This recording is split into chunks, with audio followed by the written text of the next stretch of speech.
Hi everyone, welcome to study with Gyan Prakash. दोस्तों, आज 19 अक्टूबर है। कल यानी कि 18 अक्टूबर को यूपी पीसीएस की परीक्षा कब होगी और क्या इस परीक्षा में नॉमिनेशन किया जाएगा, साथ ही साथ ये भी कि परीक्षा केंद्र जो हैं वो कितने जिलों में बनाए जाएंगे, तमाम मुद्दों पर कल उत्तर प्रदेश के जो कैबिनेट सचिव हैं मनोज कुमार सिंह जी, उन्होंने एक मीटिंग ली है। मीटिंग में सभी सक्षम और संबंधित अधिकारी उपस्थित रहे। साथ ही साथ जितने भी जिलों के जिलाधिकारी हैं जहाँ पर परीक्षा होनी है, जिन जिलों में परीक्षा होनी है, उन जिलों के परीक्षा अधिकारी भी यहाँ पर कनेक्ट रहे। और अंततः यह जो निर्णय लिया गया है वो ये है कि परीक्षा आपकी 7 और 8 दिसंबर को ही करवाई जाएगी, यानी कि नॉर्मलाइजेशन की जो प्रक्रिया है वो अपनाई जाएगी। अब एक बात तो तय हो चुकी है कि आपकी चाहे यूपी पीसीएस की परीक्षा हो, चाहे आरओ की परीक्षा है, दोनों परीक्षाओं में नॉर्मलाइजेशन किया जाएगा। और जो आपकी परीक्षा होगी, फ़िलहाल की वस्तु स्थिति के मुताबिक परीक्षा जो है वो 1 से अधिक शिफ्टों में करवाई जाएगी। आप यूपी पीसीएस के बारे में देख लीजिए, आपकी जो परीक्षा है वो 7 दिसंबर और 8 दिसंबर को होगी। इसी प्रकार से आपकी जो आरओ की परीक्षा है वो 22 दिसंबर जो तिथि है, तो इसके इर्द गिर्द यानी कि 21-22 या फिर 22-23 को करवाई जा सकती है। एक बात बिल्कुल आप लोग मान चलिएगा कि दिसंबर के महीने में आपकी जो दोनों परीक्षाएं हैं ये पूरी हो जाएंगी, तो आपके पास समय बिल्कुल नहीं है। जो सीरियस एस्पिरेंट हैं वो अपनी तैयारी में लग चुके हैं। बाकी आप अपना देख लीजिए कि आपको इस बार परीक्षा में किस प्रकार से शामिल होना है। और देखो, इस बार परीक्षा केंद्रों की संख्या अभी 49 जिलों में परीक्षा करवाई जा रही है और कुल 850 परीक्षा केंद्र बनाए गए हैं। एक अच्छी खबर निकल के सामने आ रही है। हालांकि सोशल मीडिया में इस समय 2 ट्रेंड चल रहे हैं। जैसे ही कोई न्यूज़ आती है, पहले तो उसको फेक बता दो। दूसरी बात यह है कि कुछ खबरें जो कि लीक नहीं होनी चाहिए वो खबरें भी लीक हो रही हैं।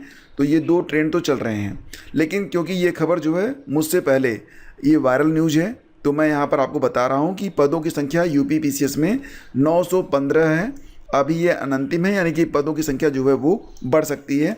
कितनी बढ़ सकती है, तो यहाँ पर आंकड़े ये लग रहे हैं, सामने आ रहे हैं कि लगभग 1000 मतलब 1000 से 1100 के बीच में पद हो सकते हैं। लेकिन अगर पद नहीं भी बढ़ते हैं तो अभी ये जो सीन यहाँ पर शो हो रहा है 915 पद, ये भी कम नहीं है। ये पिछले कई वर्षों का एक रिकॉर्ड होगा जब इतनी बड़ी संख्या में यूपी पीसीएस में पद आए हुए हैं। तो एक गोल्डन चांस आपके सामने है, इससे बेहतर अवसर आपको मिलेगा नहीं। दूसरी बात यह है कि दिसंबर के महीने में आपकी अगर ये परीक्षा होती है 8 दिसंबर को, 7 दिसंबर को, इसके बाद फिर बिहार पीसीएस का फॉर्म अगर आपने नहीं भरा है तो भर दीजिएगा।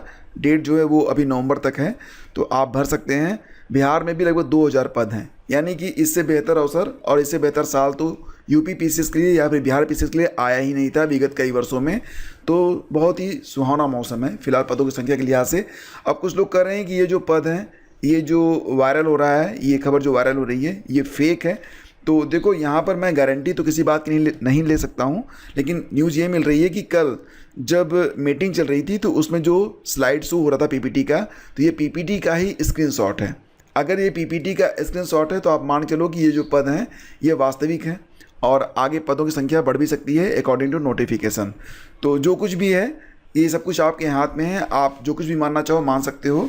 लेकिन फ़िलहाल जो न्यूज़ है वो यही है कि पदों की संख्या फ़िलहाल तो बढ़ेगी। और दूसरी बात ये कि परीक्षा आपकी 1 से अधिक शिफ्टों में होगी, चाहे आरओ हो चाहे यूपी पीसीएस हो, और नॉर्मलाइजेशन की प्रक्रिया अपनाई जाएगी। अब ये प्रक्रिया किस प्रकार से आगे बढ़ेगी, आयोग नॉर्मलाइजेशन किस प्रकार से करेगा, ये सारी बातें आयोग के ऊपर हैं। आगे जो कुछ भी अपडेट आएगी मैं उसके बारे में आपको अपडेट देता रहूँगा। आगे बढ़ते हैं और देखो, यहाँ पर जो बिहार पीसीएस की परीक्षा तिथि है वो 13 दिसंबर को तय कर दी गई है। इसके बारे में नोटिफिकेशन भी और एक नोटिस भी लगा दी गई है, जो कि आयोग की वेबसाइट पर जाकर आप देख सकते हैं। तो यहाँ पर बस इतना ही आप समझिए कि आपकी जो बिहार पीसीएस की परीक्षा है ये 13 दिसंबर को कराई जाएगी। और इसी के साथ आप यहाँ पर देख लीजिए, कुल मिला के जो बीपीएससी में प्रधान शिक्षकों के लिए पदों की संख्या पहले 40,247 थी, उनको घटा दिया गया है और घटा कर दिया गया है कितना, 37,943। तो 2304 पद यहाँ पर काट दिए गए हैं और इसके बारे में नोटिफिकेशन जारी कर दिया गया है। तो क्या हुआ था कि पुराने आरक्षण रोस्टर के अनुसार रिक्तियाँ जो थी वो पहले जारी की गई थी। तो पहले कितने पद थे, 40,247 थे, लेकिन अब ये पद घटकर हो गए हैं 37,943। तो विभिन्न वर्ग की महिलाओं के लिए पूर्व में 14,093 रिक्तियाँ थी, अब कितनी हो गई हैं, 12,583 हो गई हैं। आयोग के सचिव सत्यप्रकाश शर्मा ने बताया कि सुप्रीम कोर्ट से पारित आदेश के बाद 1 मार्च 2024 को जारी कोटिवार रिक्ति को सामान्य प्रशासन विभाग ने संशोधित करने के लिए पत्र भेजा है। सामान्य वर्ग की महिला की रिक्तियां जो कि पहले कितनी थी 3529 थी से 5312 हो गई हैं। स्वतंत्रता सेनानी के पोता पोती और नाती नतिनी की रिक्ति 803 से 759 हो गई है। बाकी जो यहाँ पर चेंजेज हुए हैं वो आप यहाँ पर देख सकते हैं। और इसी के साथ आगे बढ़ते हैं। देखो यहाँ पर शिक्षकों की अनुपस्थिति को लेकर इलाहाबाद हाई कोर्ट ने एक बहुत ही कड़ा संदेश दिया है। उन्होंने कहा कि शिक्षकों की अनुपस्थिति प्राइमरी शिक्षा की जड़ खोखली कर रही है।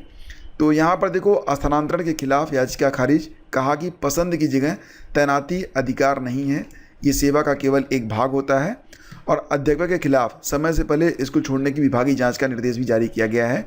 तो एक महत्वपूर्ण टिप्पणी है ये, जिसमें इलाहाबाद हाई कोर्ट ने ये कहा है कि प्राइमरी स्कूलों में शिक्षकों की अनुपस्थिति प्राथमिक शिक्षा की जड़ खोखली कर रही है। ऐसे में शिक्षकों के खिलाफ सक्षम अधिकारियों को सख्त कानूनी कार्रवाई करनी चाहिए। कोर्ट ने कहा कि किसी कर्मचारी को अपनी पसंद के स्थल पर तैनाती का अधिकार नहीं है, स्थानांतरण सेवा का हिस्सा है। अदालत को विशेष स्थिति में ही सीमित दायरे में हस्तक्षेप का अधिकार है। तो जो पूरी कहानी है उसमें एक महिला शिक्षिका शामिल हैं और कहा जा रहा है कि बुलंदशहर की याची को पूर्व में माध्यमिक विद्यालय अनहेड़ा में सहायक शिक्षक के रूप में नियुक्ति मिली थी। इसके बाद उच्च प्राथमिक विद्यालय सैमाली से संबद्ध कर दिया गया था। अपेक्षित आदेश से याची की संबद्धता वापस ले ली गई है, उसे जूनियर हाई स्कूल अनहेड़ा में तैनात कर दिया गया है। याची ने इसे हाई कोर्ट में चुनौती दी थी। हाई कोर्ट ने कहा कि यह कानून है कि स्थानांतरण सेवा का हिस्सा है और स्थानांतरण के संबंध में न्यायिक समीक्षा का दायरा सीमित है। फिलहाल ये सारी बातें यहाँ पर जो कही गई हैं उससे यही है कि अब शिक्षकों को अपनी जो जिम्मेदारी है वो बहुत ही महत्वपूर्ण तरीके से और बहुत ही जिम्मेदारी से निभाना पड़ेगा। और इसी के साथ ओबीसी क्रीमी लेयर का जो दायरा है वो 12 लाख जा सकता है। फिलहाल इसकी जो पहल थी वो महाराष्ट्र सरकार के द्वारा की गई थी, लेकिन माना जा रहा है कि केंद्र सरकार पहले ही इस मुद्दे पर काम कर रही है। तो हालांकि ये भी कहा जा रहा है कि जो बढ़ोतरी है वो 15 लाख तक की जाए तो ठीक है, क्योंकि विगत कई वर्षों में जो महंगाई है और लोगों की जो आय है वो बहुत ज़्यादा बढ़ी है। तो इसके लिए जो क्रीमी लेयर का दायरा है वो 15 लाख तक तय किया जाए। फिलहाल तो अभी 12 लाख होगा या फिर 15 लाख होगा, इसके बारे में जो भी अपडेट रहेगी उसमें आपको जानकारी मैं प्रदान करता रहूँगा। फिलहाल 8 लाख से बढ़ाकर इसे 12 लाख करने तक के लिए प्रयास किए जा रहे हैं। और इसी के साथ देखो एक न्यूज़ और भी है। यूपीएससी की ओर से स्वास्थ्य कार्यकर्ता महिला मुख्य परीक्षा के लिए जो आवेदन की प्रक्रिया है उसके बारे में एक नोटिफिकेशन आज के अखबारों में भी है। हालांकि ये नोटिफिकेशन पहले ही आपको मिल चुका है ऑफिशियल वेबसाइट पर भी। तो देखो जो ऑनलाइन आवेदन की प्रक्रिया है ये शुरू होगी 28 अक्टूबर से और चलेगी 27 नवंबर तक। और यहाँ आप आवेदन कर सकते हैं upsc.gov.in पर जाकर आप इसे आवेदन कर पाएंगे।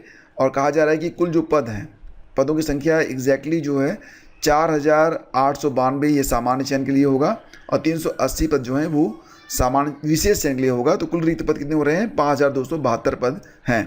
और ये जो पद हैं ये स्वास्थ्य कार्यकर्ता के लिए हैं, यानी कि स्वास्थ्य कार्यकर्ता महिला के लिए, ठीक है।